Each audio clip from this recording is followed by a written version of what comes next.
DY. Patil विद्यापीठाचा 12वा दीक्षांत समारंभ हॉटेल सयाजी येथे मोठ्या उत्साहात संपन्न झाला. या समारंभासाठी अभिमत विद्यापीठ बेळगावीचे कुलगुरू नितीन गंगणे हे प्रमुख पाहुणे म्हणून उपस्थित होते. यावेळी स्पाईन फाउंडेशनचे संस्थापक अध्यक्ष डॉ. शेखर भोजराज यांनी डी.एस.सी. क्रीडाईचे महाराष्ट्राचे माजी अध्यक्ष आर.ए. पाटणकर यांना डिलीट ही बहुसन्मानीय पदवी देण्यात आली. या दीक्षांत समारंभासाठी माजी राज्यपाल पद्मश्री डॉ. डी.वाय. पाटील यांची प्रमुख उपस्थिती व कुलपती डॉ. संजय पाटील यांच्या अध्यक्षतेखाली हा दीक्षांत समारंभ संपन्न झाला. या दीक्षांत समारंभात एकूण 600 विद्यार्थ्यांना मान्यवरांच्या हस्ते पदवी व पदव्युत्तर पदवी प्रदान करण्यात आली.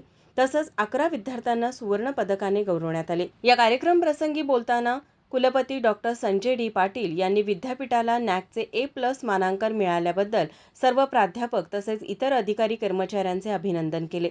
यावेळी कार्यक्रमाला कुलगुरू राकेश मुदगल, ऋतुराज पाटील, पृथ्वीराज पाटील यासह इतर मान्यवर, विद्यार्थी, पालक मोठ्या संख्येनं उपस्थित होते. माझा महाराष्ट्र कोल्हापूर.